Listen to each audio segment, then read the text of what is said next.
Selamat siang rekan-rekan media semuanya. Hari ini sebenarnya kami agendanya jauh-jauh hari kami sudah mengajukan permohonan penundaan ya dalam agenda yaitu menghadirkan daftar bukti surat ya, daftar bukti surat. Kami sudah mengajukan melalui ekor ya penundaan sidang hari ini ya.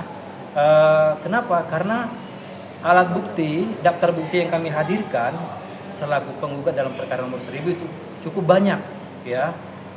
Artinya kami butuh waktu untuk melakukan leges dan pemisahan-pemisahan secara struktur dan sistematis sehingga harapan kami daftar bukti ini bisa meyakinkan majelis hakim yang memeriksa, mengadili dan memutus perkara.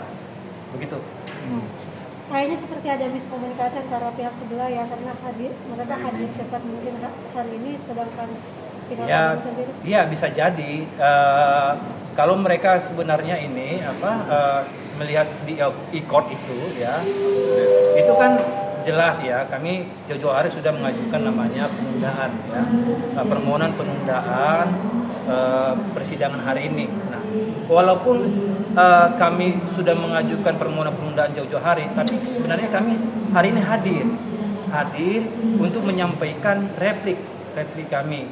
Nah, karena kami tadi cukup padat, ada penanganan perkara sidang di Pengadilan Jakarta Pusat, sehingga kami tiba di Pengadilan Jakarta Selatan itu sekitar pukul 14.00. Nah, ketika kami sudah tiba tadi ruang persidangan, tadi majelis menyampaikan bahwa sudah dilakukan namanya persidangan dan dilakukan penundaan persidangan untuk tanggal 10 ya, hari Selasa tanggal 10 Februari 2026, yaitu agenda daftar bukti dan penyampaian replik. Daftar bukti penyampaian replik dari para penggugat. Ya. Nah, terus kemudian yang terakhir mungkin begini ya, rekan-rekan semuanya. Teman-teman masih ingat tidak bahwa ada statement ya dari salah satu kuasa hukum para tergugat ini yang menyatakan ya akan mengajukan gugatan balik atau rekompensi senilai 504 miliar. Ya, tapi kami setelah periksa dan teliti gugatan rekompensi itu ternyata hanya senilai 384,64 miliar ya. Nah, bila dibandingkan dengan pernyataan awal itu kan itu berbeda. Ada selisih, kalau kita mau hitung itu kurang lebih selisihnya 119,64 ya miliar. Itu selisihnya cukup besar ya. Nah, apa poinnya? Poinnya adalah kalau kita orang hukum ini sudah menyampaikan ke publik nilai itu, ya sebaiknya konsisten dong di dalam gugatan rekompensi itu, ya kan? Tapi teman-teman media bisalah menilai itu. Kenapa di awal kor-kor kami akan gugat balik 504 miliar, ternyata cuma 384,64 miliar. Nah, ini kan saya kira inkonsisten dari pernyataan itu ya. Nah, itu yang kami perlu sampaikan. Nah, kemudian sebenarnya kalaupun misalkan kami mengajukan permohonan penundaan persidangan ini karena memang ada alasan yang rasional. Tadi kami sampaikan bahwa daftar bukti yang kami hadirkan cukup banyak ya. Bahkan sebahagian itu kan daftar bukti yang sudah diperiksa dalam perkara pidana. Tapi nggak cukup itu, kami lampirkan bukti-bukti yang cukup banyak sehingga kami butuh waktu untuk merapikan, menyusun dengan baik sehingga itu bisa meyakinkan majelis, pemeriksa dan pemutus perkara. Begitu. Ya, tadi mengatakan udah dilapor balik, itu udah dilapor balik atau gimana? Apa lapor balik? Yang pihak sebelah mau enggak, gugatan balik. Aduh, ini. Jadi gini, di dalam hukum perdata itu nggak ada lapor balik, ada namanya gugatan balik.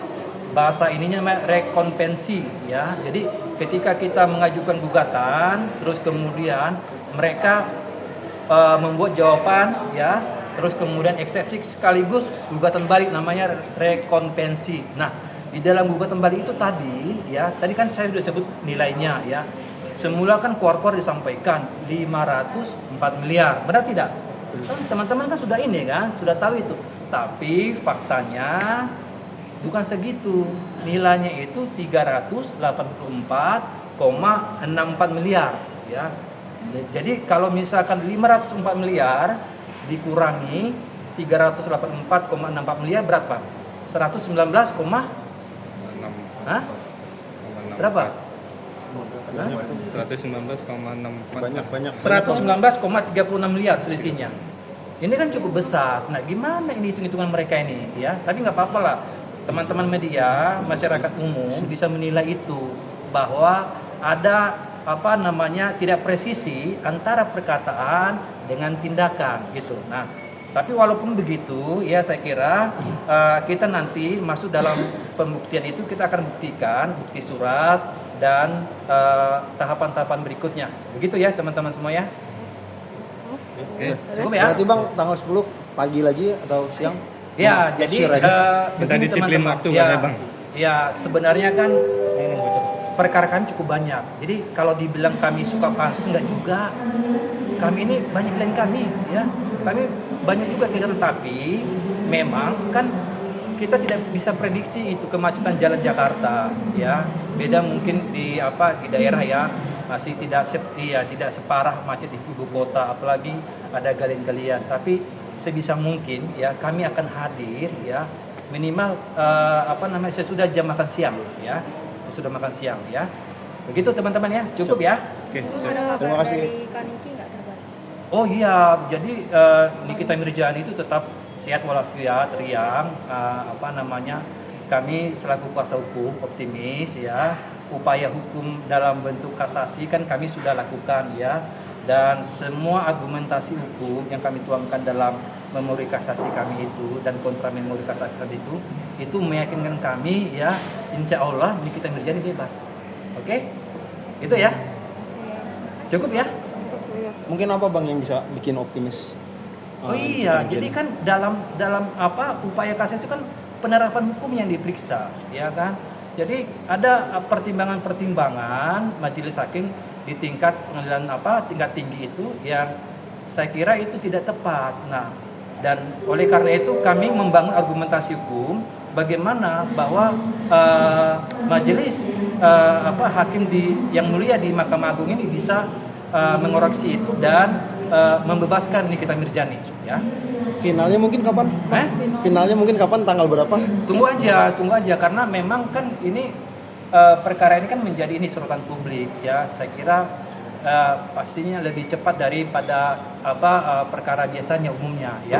Kita tunggu saja dan mohon dua-duanya masyarakat seluruh Indonesia supaya apa yang menjadi harapan kami itu juga yang menjadi putusan di tingkat kasasi oleh Mahkamah Agung ya. Berarti kemungkinan kami ini bisa bebas atau tidak? Amin.